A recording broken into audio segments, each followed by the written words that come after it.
you gonna call? Well, I don't need to call anyone. You're all right here.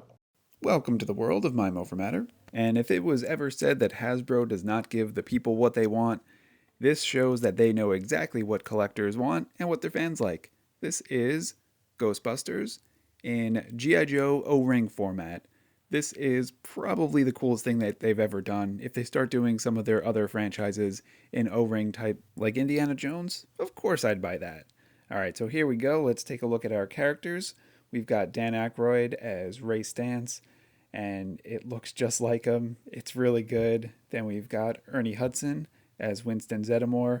Again, you know exactly who it is by looking at him. And then we've got Bill Murray as Peter Venkman. Again, there's just the hair, the face, the facial expression, and then my personal favorite, we've got Harold Ramis as Egon Spangler. This is just the coolest 4-pack I think they could possibly make.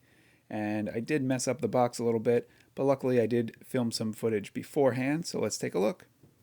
Hasbro Ghostbusters Plasma Pack. This is the 40th year anniversary of Ghostbusters, and this is a collector's box that looks like an old VHS tape because that's what, this video is probably mostly watched on back in the day.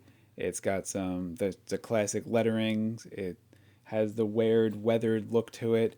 It opens up for those inbox collectors that you can just see the window display. This shows a little how-to of how to use the accessories.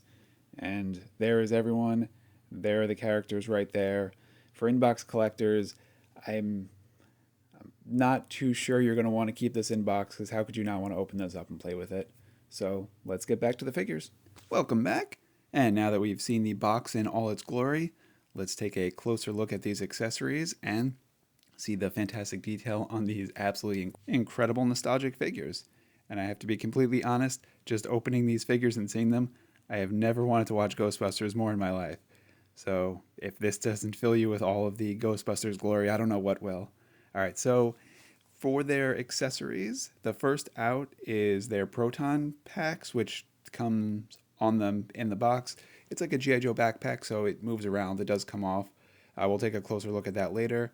And then it comes with the blaster pose piece of it, and it's got a connection piece that it probably slides into the proton pack somewhere.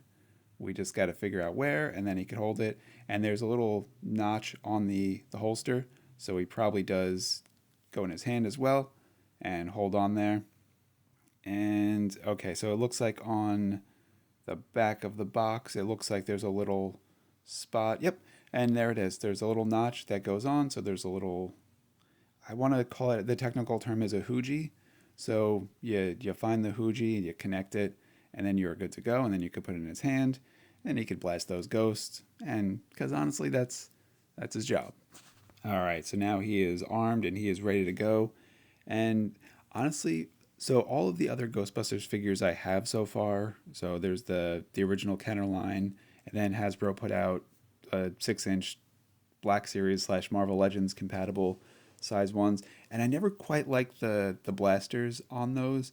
This I honestly think is probably one of the better ones. It doesn't have like the plasma effect. Sorry, not plasma, the proton effect. I'm looking at the box. It says the plasma pack, and my brain just wants to go plasma.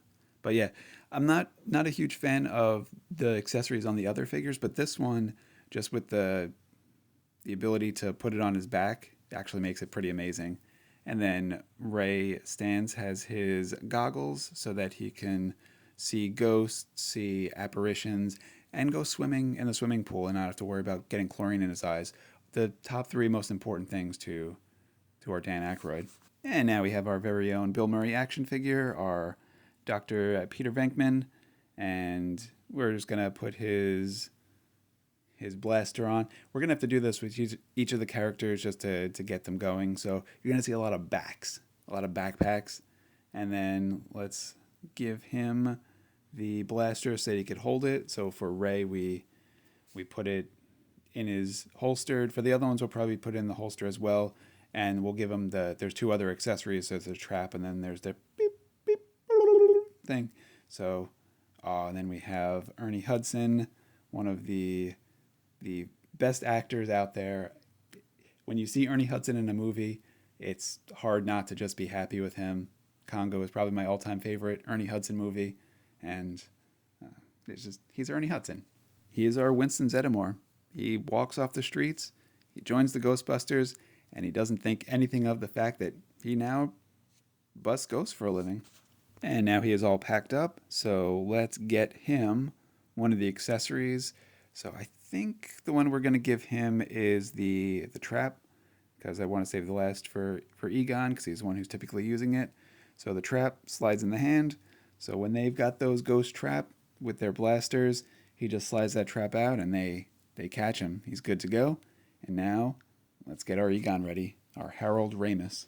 All right, so here is his detector, so he can know when there's things and ghosts about, so that they can get. The handle actually looked a little bit bigger. I was expecting it to not fit in so easily, but no, Hasbro knows what they're doing.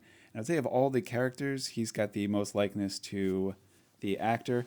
That's interesting. His head only goes side to side, not the full range of motion that GI Joes usually have, where they're on like a ball. So you could see Wetsuit could nod his head up and down, but Egon is not so agreeable. He will just shake his head no. So keep that in mind if you're ever getting into an argument with him. And let's take a look at his shoulder articulation. So on G.I. Joe, anyone who's played with G.I. Joes has taken the screws out, and they know very fully well how they're all put together. And they've also had to replace the O-ring, so they know exactly what all these guys do. And it looks like these are the exact same. So really good articulation on these, exactly what you'd expect. You've got the rubber band holding them together, you've got the crotch piece, you've got the legs that can go wild and everywhere, and then we've got the hole in the back where the screw goes, which also serves as the holder for the backpack. So you can see like the design on these guys is just pretty much exactly the same, except for the slight modification on the neck, which I'm sure that was made for a design reason, but I'm not going to complain about it. And now that we've done accessories and articulation, let's take a closer look at some of the fine details on these figures. So the one thing I want to call out, which is I think the coolest thing, is the Ghostbuster symbol on their arm. Just it's tiny, but it's got so much detail, you know exactly what it is. And then let's swap out some of the characters so we can use them each. And then we've got the cool little, just the suit on them is great. I love Ernie Hudson's mustache. This is another one that just looks a lot like the character. And I think one of the best things about the G.I. Joe figures back in the day is they were small, but they were fully loaded with all sorts of just detail on their body, and their face sculpts were great. These are the exact same. There's a lot of detail that goes into this suit, almost more so than some of the large scale figures. And the faces are just really good sculpts. They're a little bit more simple because just they're supposed to be the nostalgic, but they're perfect. And look, they could dance. So, I mean, if they want to, they could leave their friends behind, because from what I've heard, their friends don't dance, and honestly, if they don't dance, then they're no friends of theirs. So, safety first. And now let's take a closer look at our Dan Aykroyd. Just it's just that little smirk. It's a classic Ray Stantz action figure. It just looks so good. As far as the accessories go, I think the goggles are going to give me a little bit of an issue. When I took it off before, it just slides right off. So if you're going to display him with it, it it might not stay on if he topples over, which GI Joe figures are known for, unless you get a stand for him for falling over. And this is a really tiny, small accessory, so the chance of keeping that and not losing it, that is going to be a real challenge. So I think for my case, I'm just going to not display him with it, and that'll be okay. We'll get Wetsuit out of there so we can give these GI Joe inspired Ghostbusters O-ring figures all the glory that they deserve. These are amazing. Pick them up. Thanks for watching. Enjoy.